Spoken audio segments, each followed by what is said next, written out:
Siapa nih yang suka cewek-cewek Jepang dengan seragam sekolah yang kayak gini? Atau yang ini? Tenang, kamu gak sendirian. Saya juga. Seragam ini sudah jadi ikon fashion global. Bayangin, seragam sekolah saja bisa bikin orang-orang terobsesi. Ya, contohnya kalau kayak gini sih bisa bikin terobsesi sih. Nah, kayak ini. Dan kalau kamu pikir seragam ini cuma buat untuk anak sekolah, kamu salah besar. Jepang punya maid cafe kayak ini, dimana kamu bisa dilayani cewek-cewek dengan seragam imut yang jujur saja kalau ini sih terlalu manis ya untuk jadi kenyataan. Tapi kalau kamu punya kemauan dan pastinya punya uang yang cukup, kamu pasti bisa dilayani oleh mereka. Dari menuangkan saus di makananmu sampai mengucapkan kata-kata sesuai request darimu. Tapi ingat, jangan request hal yang aneh-aneh ya. Nah, hidup di Jepang itu kayak hidup di dunia fantasi. Dari makanan, budaya, tradisi, bahkan perayaan dan lain-lain. Sampai pesta kembang api yang bagus banget saat malam hari. Tapi disarankan kalau di tempat-tempat gelap, jangan aneh-aneh ya. Jangan seperti ini ya. Ayo seperti ini jangan ya. Oke, lanjut ke pembahasan. Oke, Jepang dikenal dengan teknologinya yang super canggih. Kamu bisa ketemu robot pelayan, mobil yang bisa jalan sendiri, bahkan toilet yang lebih pintar dari kamu. Tapi tunggu, ada yang aneh di sini. Di balik semua itu, mereka masih pakai fax buat kirim dokumen penting. Serius? Jepang negara yang bikin robot mirip manusia nih, tapi masih mengirim pesan lewat mesin yang sudah seharusnya ada di museum. Dan jangan lupa, vending machine di sini juga bisa jual apa saja. Mau minuman soda, mau celana dalam, pastinya ada. Tapi saya tidak berani menampilkan, nanti kena marah sama yang ini. Nah, yang ini. Apa kalian berpikir yang aneh-aneh? Tapi memang ada. Jadi, kalau kamu kebetulan haus sekaligus butuh pakaian dalam baru, Jepang sudah siap memenuhi kebutuhan absurd kamu. Dari model jaring, atau yang seperti ini, atau yang ini model kaca juga ada. Tapi sorry ya, masa ada sih. Oke, kita lanjut lagi.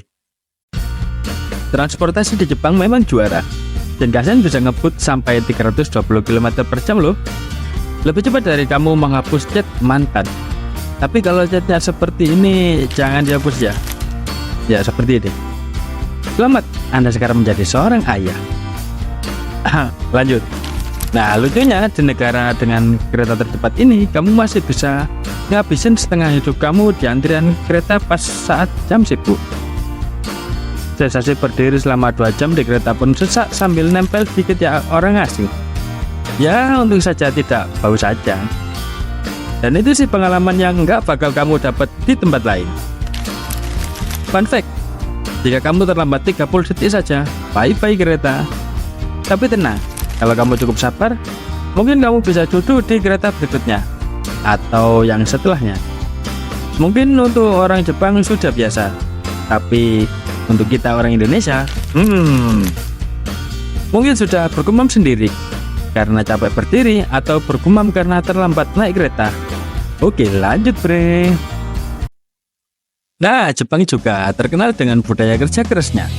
Di sini, jam kerja itu lebih mirip maraton tanpa garis finish. Pagi-pagi sudah ke kantor, kerja sampai malam, terus lanjut minum-minum di izakaya. Dan lucunya, ini semua dianggap normal loh. Kamu bangun, kerja, mabuk, tidur, ulangi. Gimana? Oh, kurang jelas ya? Saya ulangi. Bangun, kerja, mabuk, tidur. Bangun, kerja, mabuk, tidur. Nah, apakah kalian tertarik buat hidup kayak gitu? Kalau ada yang tertarik, coba tulis di kolom komentar. Jangan salah, di sini jam kerja yang panjang dianggap sebagai bukti dedikasi. Kalau di Indonesia sih beda lagi ceritanya. Ya namanya itu loyalitas. Mungkin di Indonesia bisa untuk ajang mencari muka ke atasan. Ya supaya bisa naik gaji atau pangkat gitulah. Ya salah. Ya biasalah orang Indonesia lah. Oh maaf. Itu fakta sih. Lanjut ke selanjutnya. Kalau soal makanan, Jepang memang juara. Sushi. Di sini, sushi bukan cuma sekedar makanan, tapi juga semacam seni. Bayangin potongan ikan segar yang lebih halus dari alasanmu untuk menunda menikahi seorang anak orang yang orang tuanya sudah sering bertanya, Kapan kamu mau nikahi anak saya? lalu ramen. Ya, porsi ramen di sini bisa bikin kamu mikir 2 kali untuk mau diet. Tapi gak semua makanan Jepang cocok untuk lidah orang asing. Nah, inilah tantangannya. Ada natto. Kacang fermentasi ini baunya gimana ya? Mirip kaos kaki yang sudah seminggu nggak dicuci. Terus ada ikan fugu. Ikan buntal yang bisa membunuhmu kalau kopinya lagi apes.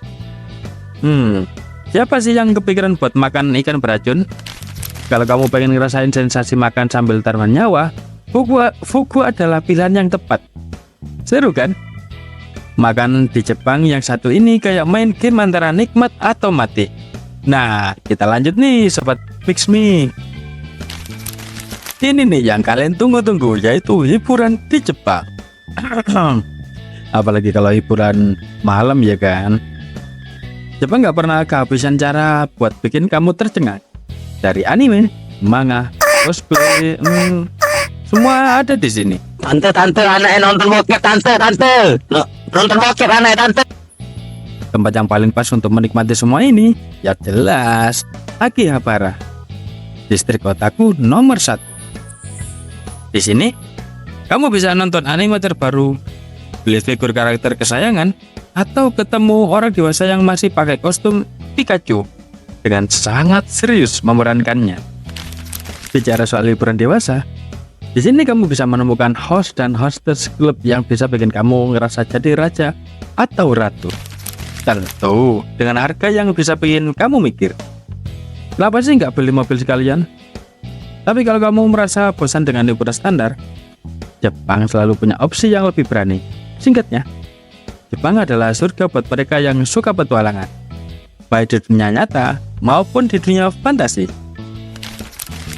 Fun fact, jika kalian terfokus ke hiburan-hiburan itu, kalian sudah melupakan tempat wisata-wisata alam di Jepang yang salah satunya diangkat ke dalam anime Yuru Game. Ini adalah anime favorit saya. Dari musik, kualitas gambar, alur cerita, sampai buah pinus yang bisa bicara. Konnichiwa. Ini ngapain malah bahas aduh. Lanjut. Nah, sekarang kalian tinggal pilih nih. Mau Jepang untuk cari hiburan yang tadi, atau ke destinasi wisata alam kayak di anime Yuru Game. Oke nih sobat, kita lanjut. Kalau kamu pikir hidup di Jepang cuma soal kerja keras dan teknologi canggih, kamu perlu revisi sedikit. Di sini, setelah bekerja sampai tulang punggungmu meleleh, hiburan itu penting, tapi nggak selalu sehat. Misalnya, kamu bisa lihat di izakaya, bar khas Jepang, di mana orang-orang korporat pada nongkrong setelah bekerja, mabuk. Oh, itu sudah jadi bagian dari rutinitas. Bahkan karaoke di Jepang itu levelnya beda. Di sini, karaoke bukan cuma tempat buat nyanyi lagu pop gagal, tapi juga tempat pelarian dari kenyataan pahit kehidupan kerja yang berat. Tapi bukan pelari yang ini ya. Jadi, kalau kamu pengen dengerin seorang bos nyanyi lagu cinta sambil mabuk, Jepang adalah tempatnya. Tapi kalau di Indonesia, meskipun kamu tengah libur cuti, kamu harus siap siaga jika bos telepon dan memberimu tugas-tugas. Nah, jadi gimana nih menurut kalian? Negara Jepang ini dari teknologi, sushi, dan anime, ini adalah negara yang penuh kontradiksi. Di satu sisi, kamu bisa merasakan masa depan yang penuh dengan robot dan kecanggihan. Di sisi lain, kamu masih harus antri panjang buat beli tiket Shinkansen. Dari seragam sekolah yang bisa bikin kamu geleng-geleng kepala, sampai hiburan dewasa yang bikin kamu Jepang adalah negara di mana fantasi dan realita bertabrakan, seringkali dengan cara yang kocak dan aneh. Jadi, kapan kamu mau ke sini? Atau kamu lebih suka nonton dari layar saja? Ayolah, sisihkan uangmu untuk berlibur ke Jepang. Tapi ingat, bilang dulu ke bosmu kalau mau libur cuti tolong jangan diganggu. Paham? Nah, sekian pembahasan untuk negara Jepang. Jangan lupa ya untuk klik tombol subscribe, like, dan tinggalkan komentarmu ya. Siapa tahu nih kamu senasib dengan saya. Sudah ambil libur cuti, tapi malah harus stay di laptop. Oke Sobat Pixme, terima kasih dan sampai jumpa.